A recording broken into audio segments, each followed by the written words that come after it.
you see it? Okay.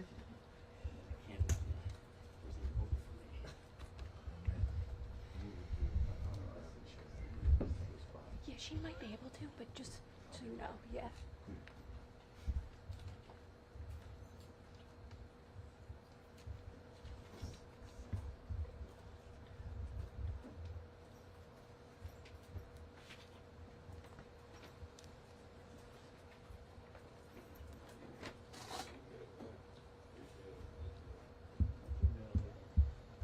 Heads up.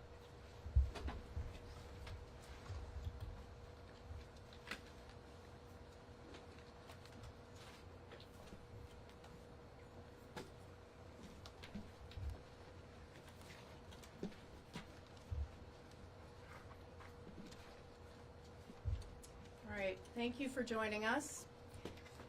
As Jennifer said, my name is Jennifer Homendy, and I'm the chair of the National Transportation Safety Board.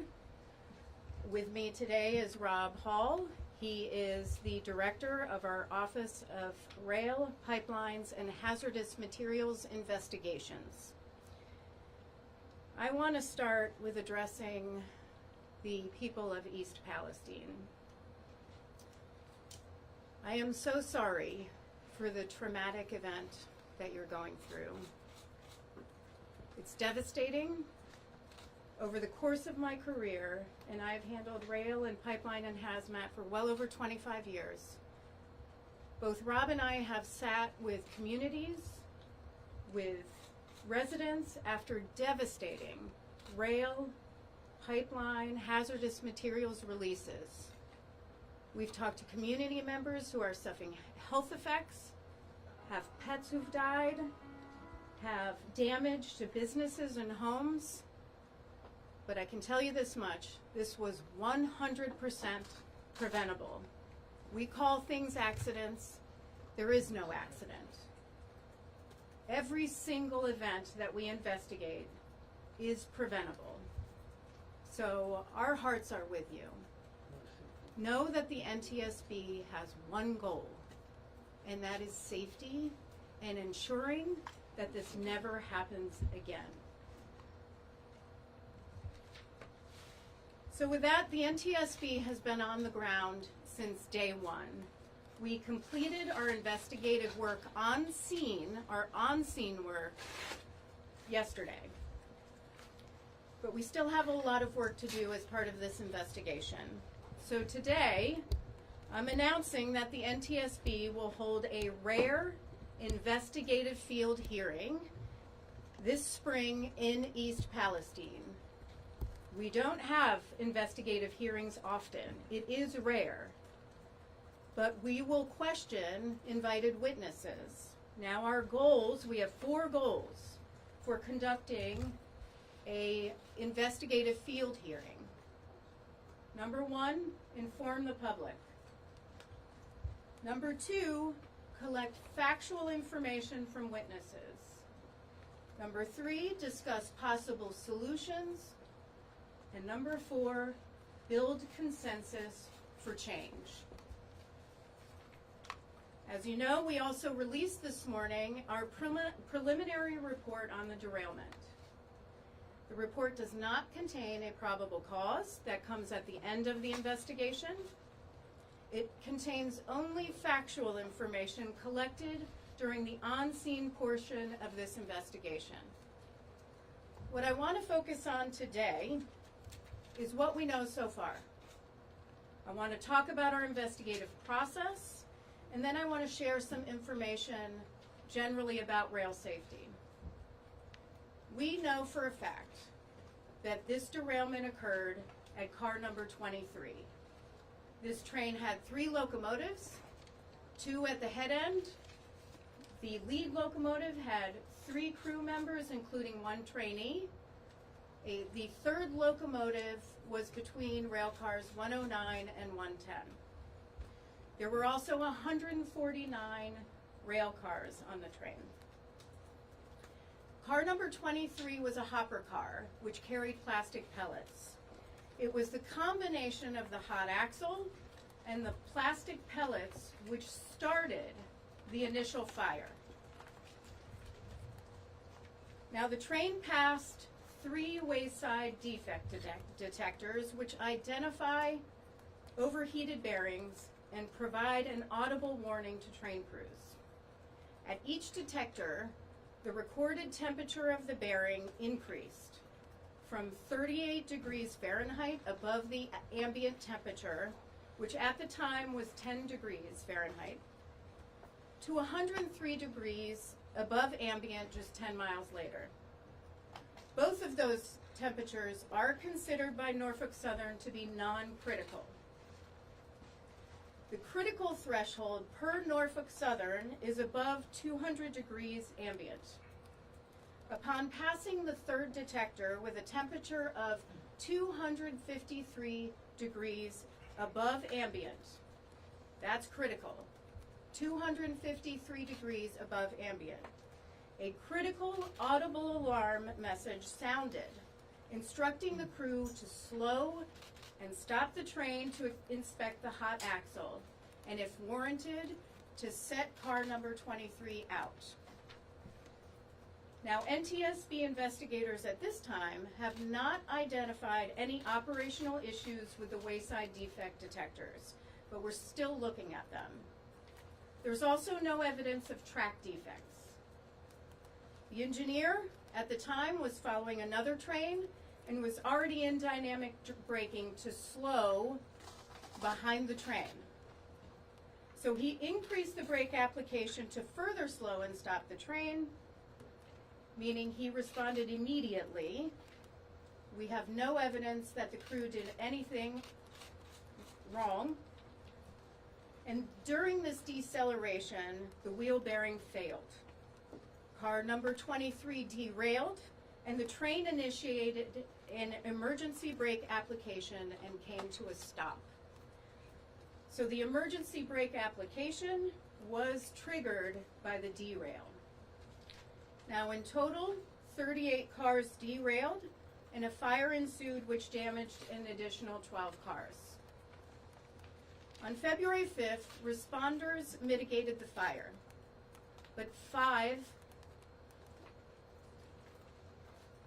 cars, which are designated as 105, DOT 105 specification tank cars, were located near the number 23 which derailed.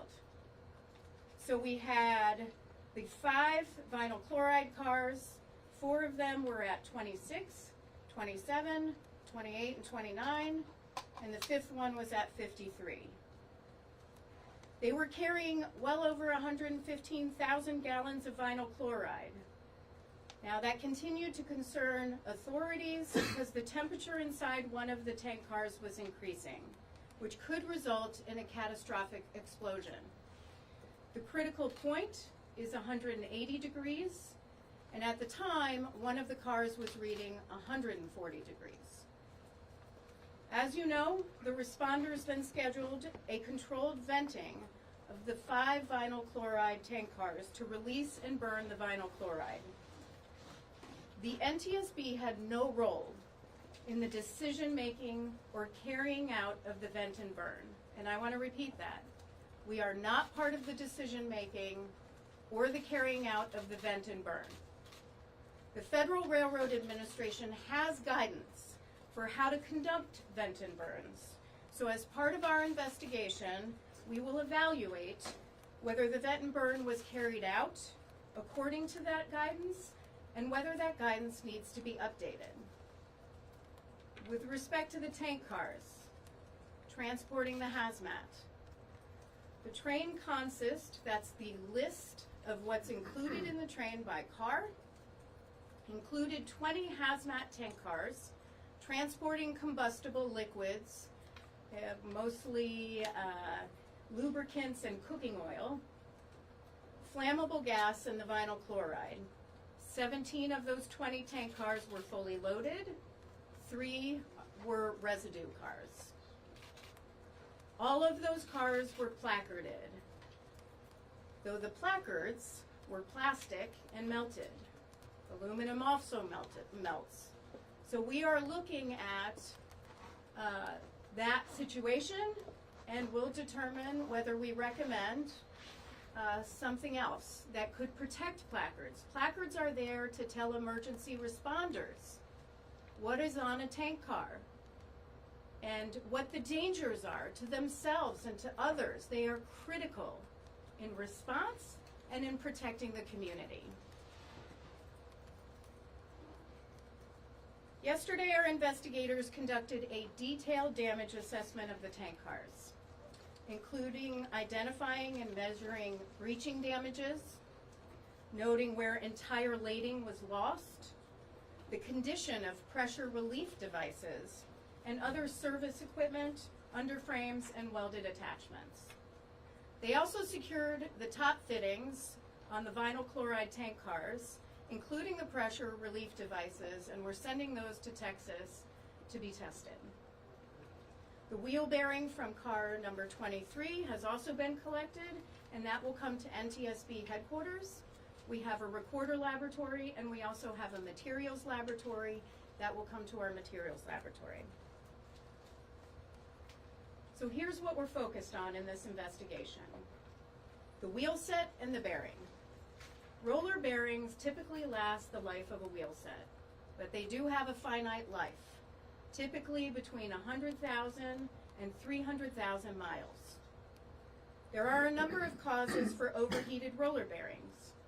These could include fatigue cracking, water damage, mechanical damage, a loose bearing, or a wheel defect, and we will look at all that. We will look at rail car design and maintenance practices of Norfolk Southern, as well as Norfolk Southern's inspection procedures. We'll also look at any history of prior accidents involving car number 23 and this wheel set. We'll look at tank car design and derailment damage. The 105 vinyl chloride cars were insulated, which actually helped at the beginning. There are federal regulations which state that that car needs to be able to be cooled for 100 minutes. We all know the fire lasted longer than the 100 minutes. What that means is after that time, the insulation actually kept the cars from cooling. So we're going to look at that. Also, 15 DOT 111 tank cars were transporting hazmat. Those were on the train. Now, why does that matter? Because current law requires certain DOT 111s transporting Class 3 flammable materials only to be retrofitted or replaced with DOT 117 tank cars. I'm sorry, replaced, not retrofitted. Replaced with DOT 117 tank cars. Of those three, 2 did not breach. 1 lost the entire lading. Now, it's important to note that the damages to all 15 111 tank cars, including the ones that are not captured in current law, were typical of DOT 111 performance we've noted in numerous previous accident investigations. So we're going to look at the 111 tank cars as well. In the course of the investigation, we'll also look at Norfolk Southern's use of wayside defect detectors. We're going to look at the spacing of those detectors, whether information is or should be monitored in real time with data trending from a control center. And we'll look at the temperature thresholds, which indicate immediate action once an overheated bearing is detected. Again, spacing and temperature are set by the railroads and vary considerably by railroads. We'll also look at how crews are alarmed and the instructions for responding to those alarms. Now, roller bearings fail, but it's absolutely critical for problems to be identified and addressed early so these aren't run until failure. I'm going to quote a report from the Transportation Safety Board of Canada in a 2013 report which looked at wayside defect detectors and roller bearings. They said, It is recognized in the railway industry that wheel-set roller bearings can fail catastrophically in as few as 10 to 15 miles on a train traveling at track speed. You cannot wait until they've failed. Problems need to be identified early, so something catastrophic like this does not occur again. This, of course, was much earlier than 10 to 15 miles, so we're going to look at that. Finally, we're going to look at the accident response, including how responders and the public received information prior to and right after the derailment. An informed public can be prepared to implement protective actions when accidents occur. While the general public may not require detailed information, such as the specific numbers, dates, and times of hazmat tank cars traveling on any route, they need to know, absolutely deserve to know, whether they live or work near a hazmat route.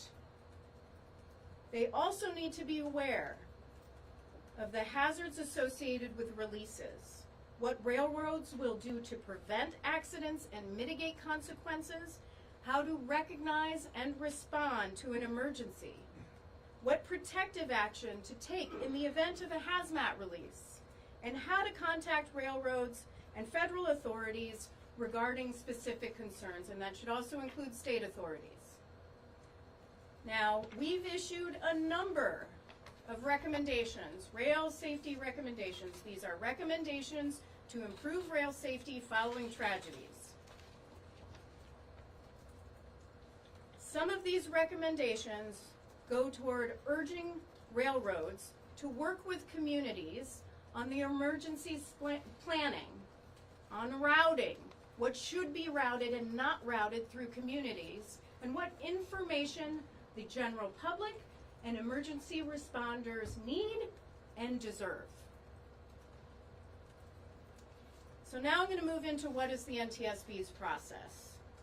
We are still in the fact-finding phase. You might say, what takes so long? We know what derailed the train. We have a lot of questions. In the initial stages of any investigation, we often receive information that's inaccurate. So we have to ask a lot of questions. And those questions create more questions so that we dig deep. We are very methodical in our investigative process. That takes time. Now, in this fact-finding phase, we have what we call parties to an investigation. These are groups of people who can help us gather the facts after a terrible tragedy. In this one, we have the USDOT's Pipeline and Hazardous Materials Safety Administration, the Federal Railroad Administration, Ohio State Highway Patrol, the Village of East Palestine, Norfolk Southern Railway, Trinity Industries Leasing Company, GATX Corporation, those two deal with rail cars, manufacturing of rail cars, and we have 4 unions, the Brotherhood of Railway Carmen, the International Association of Sheet Metal, Air, Rail, and Transportation Workers, the Brotherhood of Locomotive Engineers and Trainmen, and we just added the International Association of Firefighters. Now, these entities help us gather the facts around investigations. There's an advantage to that for them, too. They get the facts when we get the facts, and they can take immediate action to improve safety. They do not have to wait for the end of our investigation and should not wait. We expect them to act. Once the fact-finding is concluded, which takes a few months, then everyone will agree in the facts. That will go into factual reports, which will be included in our public docket. Then we will go into our analysis phase. None of those entities are part of the analysis phase. They cannot.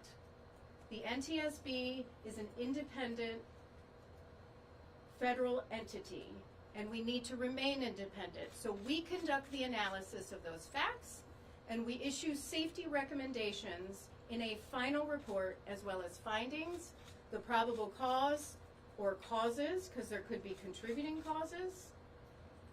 And for this one, it'll probably be 12 to 18 months from now. But here's what I'm going to say to the communities, because you might be saying, what takes so long? Again, it takes a long time. We are very deliberative. We are the gold standard when it comes to investigations globally.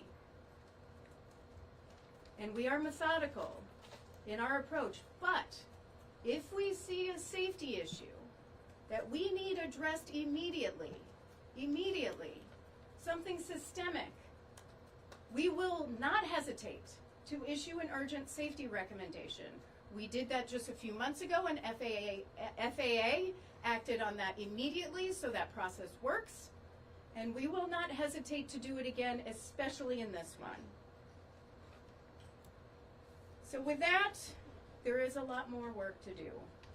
So I'm just going to pledge to the community and to others, we never go away. Our whole goal is to improve safety, to issue safety recommendations to prevent this so East Palestine and other communities never experience this again. We will work then, after those safety recommendations are issued, to get those recommendations implemented. There are recommendations we have consistently worked on for 50 years. Positive train control is a great example. We don't give up, and we won't give up on this one. So thank you. I'm going to take questions. Please raise your hand and state your name and your affiliation. Madam Chair, Yes. Sheldon Ingram, WTAE-TV, Pittsburgh's Action News 4. The fact that the crew didn't try to stop the train until it reached that critical stage, does that suggest a system-wide failure, that they weren't alerted or didn't react sooner than when it reached 253 degrees? So the question is, why did the crew not react after the first two wayside detectors, where it was identified 38 degrees above ambient temperature, which was 10 degrees at the time, and then 103 degrees. They did not react till 253. Those two initial temperatures are designated by Norfolk Southern as non-critical. The information they receive is they don't have to do anything, so they were following procedures. Once they got the critical alarm of 253, they took immediate action. In your estimation, does that warning threshold have to change? We're going to look, so the question is, does that warning threshold have to change? The warning threshold is set by railroads, and again, it varies by railroad. We're going to look at that and see if that threshold should change. That's going to be one of our priorities in this investigation. Tom. Tom Costello with NBC News. Is there any suggestion yet what actually caused the overheating? You said there's a list of possibilities, but is there any leading candidate what was causing this overheating with the bearings and potentially then the axle? The question is what was causing the overheating of the bearing and therefore the axle? It's a great question, and it's something we have to look at as part of this investigation. Right now we've collected information that we need on scene, the type of information that goes away when we release all the rail cars and when we release the scene. But that is exactly what we have to look at. I'll tell you one thing, we have one of our incredibly skilled investigators looking for other cameras along the route, just to see if we could see other things. There was that one video that was aired. We want to see if there are other ones, because what we're getting from the defect detectors, we want to make sure, does that match up? So we're digging into that. Amanda. Hi, Amanda from ABC News. Thank you so much. Back to the wheel bearings. That increase in temperature over that short distance, does that raise alarm bells to you? And was it too late by the time the crew was notified? And why are those standards not set by the government? Was it too late by the time they were notified of 253 degrees Fahrenheit? And is that something that should be set by the government? I will tell you that had there been a detector earlier, it would not have, that derailment may not have occurred. But that's something we have to look at. And we'll have to look at lack of federal regulation, see if there's any guidance from the Association of American Railroads on that and what they follow. But that is definitely something we have to look at because there is a great amount of variance between different railroads. Does that answer your question? Thank you. Alan. Hi, thank you very much. Alan Levin with Bloomberg News. I'm interested in these wheel bearing detectors or hot box detectors, I guess. Have you done investigations in the past in which those were causal? And do you have any existing recommendations on them? Do you want to answer that, Rob? I'm going to not stumble over here. Go ahead. No, go ahead. We do Sure, not have any. Go over here. Sorry. We don't have any current recommendations on those. I would point out that the hot box detector would not be causal. The cause is the bearing overheating. There are other detectors as well in addition to hot box. They do use acoustic detectors to detect noisy bearings, which is another indication of a failure. So, But no investigations in which the hot box was part of a chain. at least not in the last decade. Blair Miller with Cox Media Group here in DC. You talk about testing of the equipment, whether it's in Texas or here. How important, how key will that be in your investigation? The question is how important the testing of the different components that we have identified for further evaluation, how key that is to our investigation. Incredibly key. We want to see what caused that wheel bearing to fail. And then we want to see how those top fittings performed on the vinyl chloride tank cars. So that will be key to those will be key to our investigation. Ian Duncan with the Washington Post. Just another question on the thresholds. I saw some reporting this morning that 95-degree difference between the bearings on each side of the train is a common threshold. It looks like Norfolk Southern set that at 115. I think there was potentially a greater than 95-degree difference at the second detector. But I don't So know. it's a measurement of the different sides of the train, so the different wheel bearings, and it's the difference between the two, which Norfolk Southern sets at greater than 115. So the 103 would not have been critical for them. But is Norfolk Southern out of the ordinary in having that at 115 instead of 95? That's what we have to look at. Again, each railroad sets a different threshold, and we've seen different variances. I mentioned that Transport Canada report from 2013. CP&C, the Transport Canada notes the differences between how Canadian Pacific and Canadian National designate their thresholds and designate where wayside detectors are. Could I, I'm so sorry, could you maybe paint a picture for us? Is this a box, an infrared box on the side of the tracks that the train goes by? I guess I'm trying to visualize how exactly this works. And I'm picturing a box with an infrared scanner that is reading the undercarriage of the train. Is that accurate? Yeah, it actually points up, but I will let our experts. Yeah, that's essentially what it is.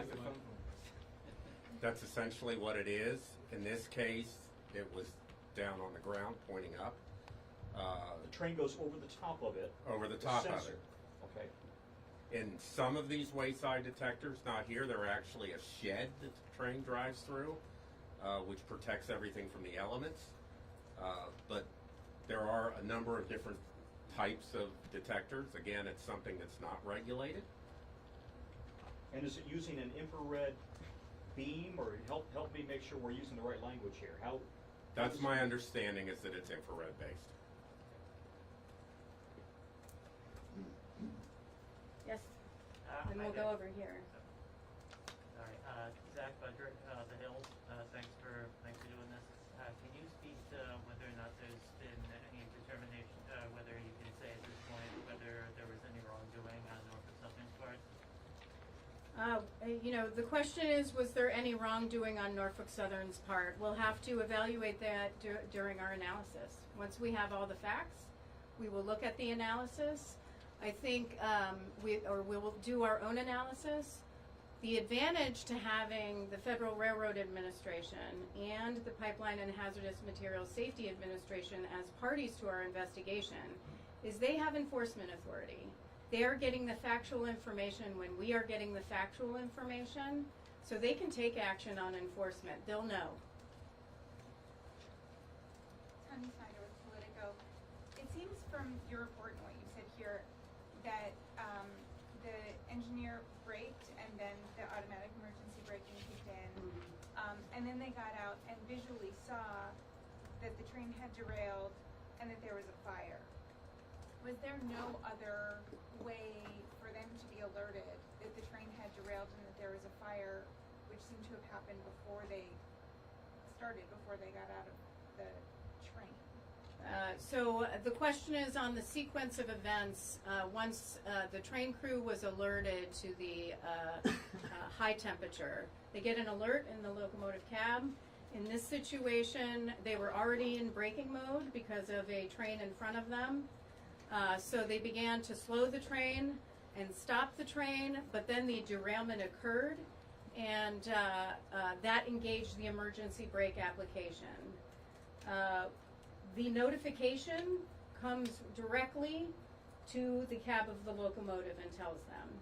We're going to look at the notifications and how that comes across, and Norfolk Southern's policies and for notification to rail crews. I will tell you it's standard. Rail crews disconnected the locomotive from the cars that were burning and moved up about a mile to protect themselves. That is standard as part of railroad operations. Yes, hi, Hokian with AP. I was wondering if you could elaborate a bit on your statement early in the beginning where you say this was 100% preventable. I know that there are many areas of investigation. The report, to some degree, was indicating many things work as they should under the current guidelines. So can you expand a bit about what gives you that certainty about this being 100% preventable? The question is, what gives me the certainty that this was 100% preventable? We've never seen an accident that isn't preventable. And I actually think that I don't like the word accident. I hate to use it. Nothing is an accident. And so, when it comes to prevention, it could be actions on the railroad's part for maybe not having more conservative policies on thresholds, or it could be some sort of problem with the wheel bearing that could have been addressed earlier. Those are just examples. We don't know that yet. We are still conducting our fact-finding portion of the investigation, but we will know that at some point. That's when we issue the probable cause, and there's often not just one probable cause, which is this derailed. It's usually a number of contributing factors a number of factors that contributed to that derailment. A quick follow-up, if I may. I was just wondering if you could talk about the level of cooperation NTSB has been getting from the parties. I know that in certain instances, sometimes rare, that you issue subpoenas. Is that something that you might foresee at some stage in the process? So the question is, what is the cooperation between the NTSB and the parties to our investigation, and whether we foresee having to issue subpoenas. At this time, I don't foresee having to issue subpoenas. We are having excellent cooperation with all the parties to our investigation. We're getting what we've asked for thus far. So far, so good. That can always change. But we do have an established relationship with all these entities, and we are hopeful that will continue throughout the course of this investigation. Eric Bazile, Wall Street Journal. So, do we have any indication as to why so many rail cars derailed? The 38-pound train of 149 seems like a large quantity. Is there any evidence to suggest why so many derailed in this particular incident? I mean, we'll look at the question is why so many cars derailed. 38 derailed in the accident scenario. This is something we've seen before. There are different forces in play when a train is braking and moving, and we often see bunching up of rail cars. This is, unfortunate, but yes, that's what we see. Hi, Shvaria Avi, New York Times. What specifically are you investigating as preventable, both for the accident and for the impact to the community? What are we investigating that's preventable? Pretty much everything about this accident. It's everything from the wheel bearing, to the rail cars, to the tank cars, to the actions of federal entities or inaction of federal entities. We'll look at state entities. We'll look at locals. Especially with emergency response and information they did or did not have, likely did not have. And we'll look at Norfolk Southern, their policies. So there are often a lot of considerations in what goes into what is preventable. There is usually far more than one thing. Madam Chair, can I ask two quick questions? One of them, I'm wondering, did the crew know that the temperature was increasing? When they went over the first two hot box detectors, is there any reading for them telling them it's getting hotter? Just be aware that it's getting hotter, even if it did not yet rise to the level of alert? That's the first question. The second one is, you of course are an investigative body and you offer recommendations. You are not a regulator. You can't force change on any participant. And yet this has been an industry that you have tried for many years to bring a little bit more regulatory safety controls, and then Congress has at times kind of undermined those initiatives that the DOT under previous administrations had tried to enact. I'm just wondering your level of frustration. You said you're committed to going forward here, but your level of frustration that this has been in many ways something that for decades you, the FRA, Congress has looked at, and yet not a lot of progress. So again, those two questions, if you don't mind. I'm going to let you answer the first one. If you can repeat the question, then I'll do the second one. Did the crew have any knowledge that the temperature was rising as they went over the first two hot box detectors? The detectors, the way that they're designed, will provide a radio announcement. And so the radio in the cab would indicate that there is an issue. There's a number of things in the radio announcement that occurs, anything from no defects to the total number of axles. It would have announced the temperatures at this particular axle and told them which axle it was from the front. Just an automated computer voice kind of thing over the radio saying this is your speed, and or this is the temperature rather, and yes, it did not yet rise to a critical level. Yes. Okay, thank you for that. And again, your thoughts about the other issue. And I was asked about my thoughts on the level of frustration on our rail safety recommendations. We don't have the authority to act on recommendations. We issue safety recommendations to the entities that might be involved. It could be Norfolk Southern, could be FRA, could be the Pipeline and Hazardous Materials Safety Administration, could be rail car companies. We'll just have to see who that is. I want to just talk a little. Let me back up a little bit on this because I do want to highlight numbers. I've seen this 1096 number out there on derailments. That includes Class 1s, the commuter railroads, the Amtrak, and the short line railroads. If you're just looking at the Class 1 freight railroads, and I looked at this myself just the other night, confirmed it with FRA. If you're just looking at derailments, it's in 2021 for Class 1 freight railroads. So it's the major railroads. We're talking Norfolk Southern, CSX, BNSF, UP, CN, CP. So what we have is 868 derailments in 2021, 68 collisions, 330 that are designated as other. A lot of those are obstructions on rail track. And so, I raise that because we can improve safety in the rail industry. And we have a number of our safety recommendations that are on our most wanted list of transportation safety improvements that we have been fighting for decades to get implemented, which would improve rail safety. But I want to be clear.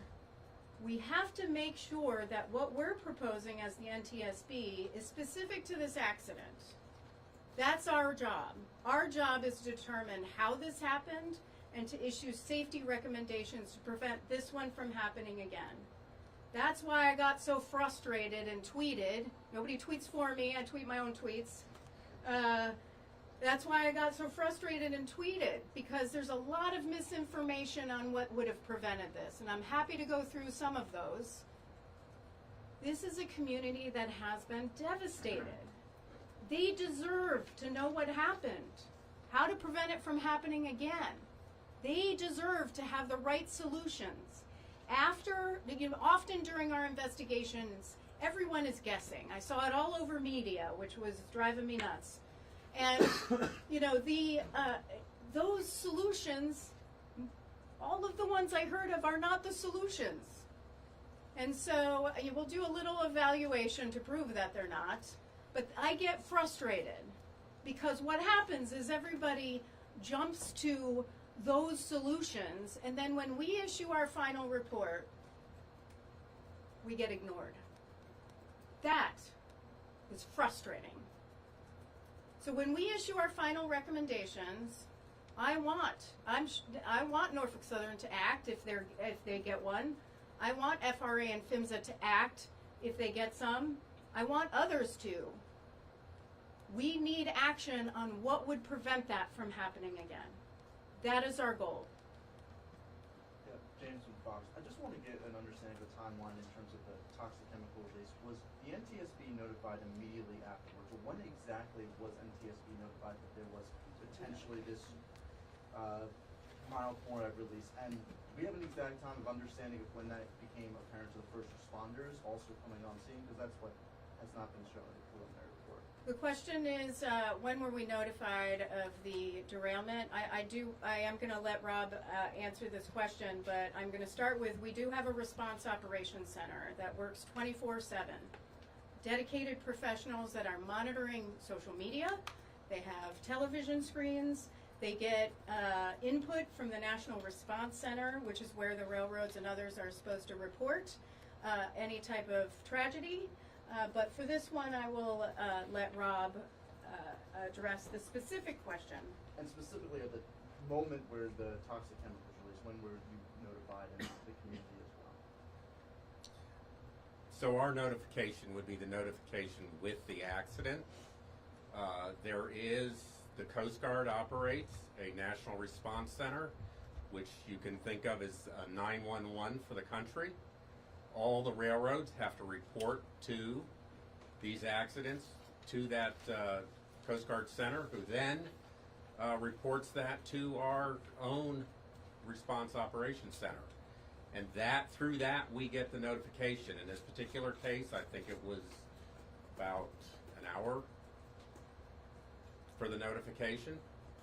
So with regard to the toxic chemicals, we're notified of the derailment and the fact that there's a fire with it.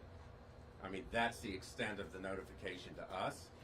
The first responders, they're the ones that get to the scene and they look for those placards so that they can make sure the community is safe.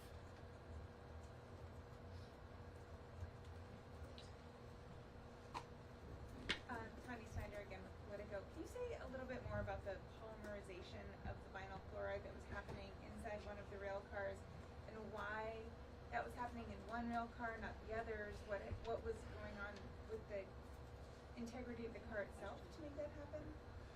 The question is about the polymerization that was going on in the vinyl chloride tank cars, and why one tank car and not the other tank cars. So vinyl chloride, it's a monomer, and it's actually the monomer from which we make PVC, polyvinyl chloride. And so there was a chemical reaction. It was initiated by the vinyl chloride monomer getting too hot. And of course, in a fire environment like that, the amount of heat flux on each car is going to be a little different. So the car that was observed to have the rising temperature probably had the highest heat flux during a fire. That polymerization reaction is an exothermic reaction. So it's going to add heat to the car, which is why the car temperature was rising. It does reach a point where the temperature added by the reaction actually causes the reaction to speed up. So the rising temperature causes the reaction to speed up, which causes the temperature to rise more, and you reach what they refer to as a runaway reaction. And that's what that 180 degrees, you want to stay below that so you don't get into a situation of a runaway reaction. That was the big concern, that would go to a runaway reaction. I want to call on somebody who has not been called on yet.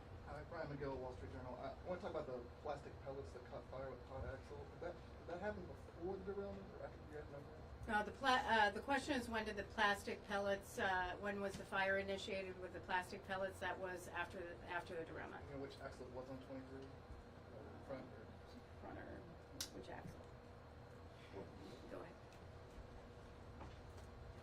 The car 23 was the car carrying the plastic pellets, the car with the hot axle. I actually don't know whether it was the front axle or the rear axle at this point. Sir, the one in front.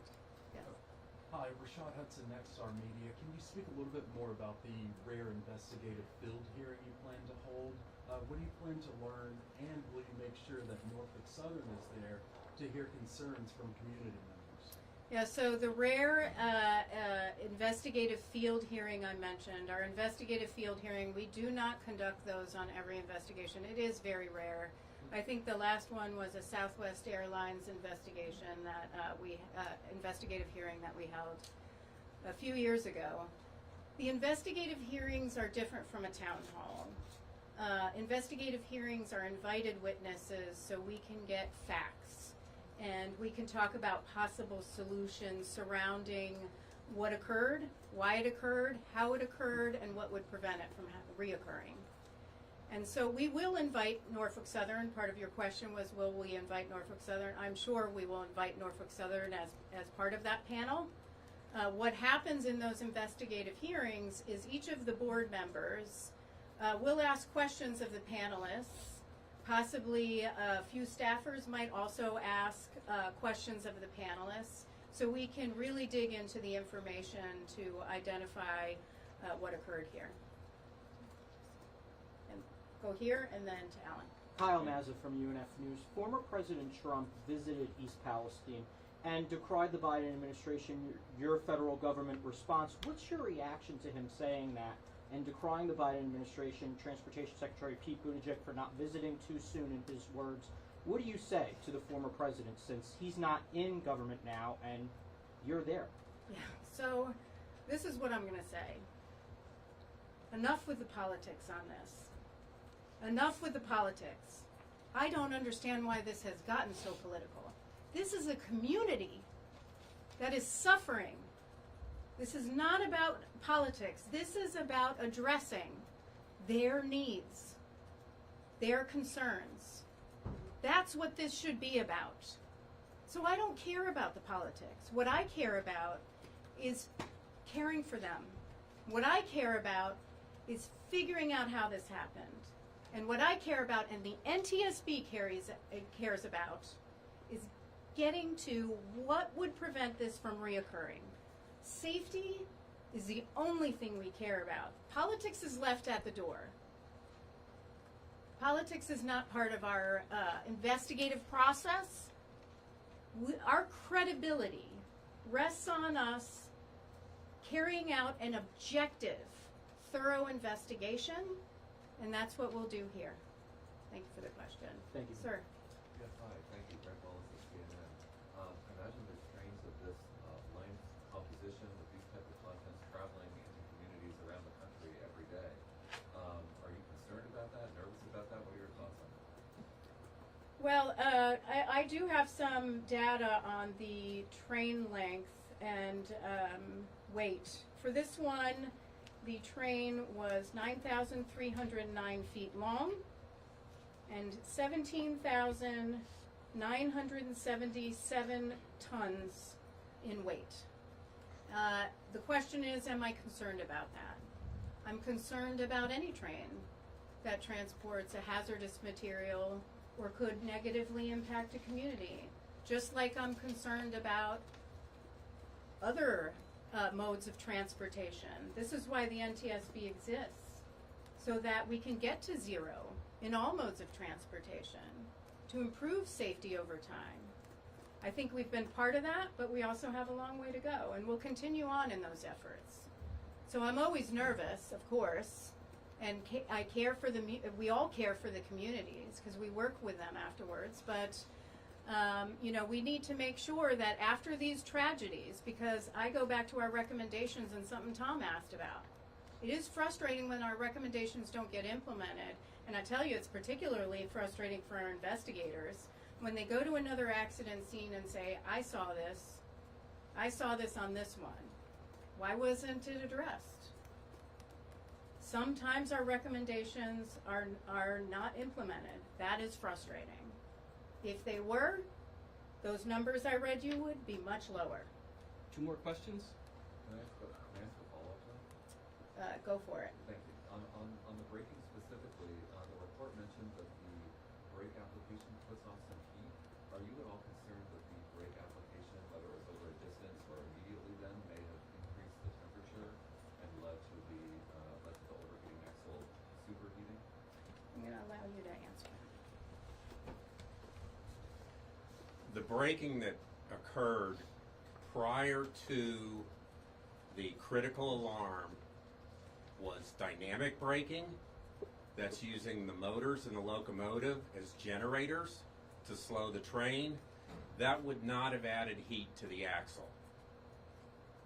So the critical alarm occurred before then, before they actually used the train line brakes. All right, since that was a follow-up, I'll do 2. Alan. Hi, thank you. I'm wondering if you can provide a little bit more information on where the last sensor was and where the derailment occurred. It seems that they're quite close, but I can't tell, maybe I missed it from the report, of the distance. Was it 100 feet, 1,000 feet, or roughly, obviously? They certainly are very close. We are getting the numbers. Part of that has to come from our event recorder data, and we haven't yet done the full analysis of the event recorder. The event recorder will tell us exactly when the emergency brake application occurred, and we can use that with the location of the detector to understand how far the train had moved when the derailment occurred. So that's an analysis yet to be done. One more. Anybody who didn't ask a question first? Okay, Ian, you're up. So the video that we have of, it looks like the bearing's basically on fire or really hot at that point, and I think that is very close to that second detector. Is the condition of it being so hot consistent with the reading that was coming from the detector at that point? Yeah, so we're still looking at that video, and we're looking at others, and that's why we're trying to find other videos to determine, you know, what was going on there. You know, we believe that it was hot, and at that point, you know, grease is burning. That's what we believe on the axle. But do you want to add to that? Yeah. So we are researching that particular video as well as other videos. We've been contacting businesses that have security cameras all along the route. One of the things we have to do is get the actual location of the camera. So we had that video, we didn't have the actual location down to the foot. And so as we do this analysis and look at all of these video cameras, we're going to get the actual location so that we can estimate, you know, when this occurred. With regard to the temperature measurements are obviously on the outside of the bearing housing. So the video's looking at the end of the bearing houses housing, vice the bottom. So there may be some difference there as well, and we will look at what effect that might have had on the actual temperature measurement in the accident. All right, well, we thank you very much.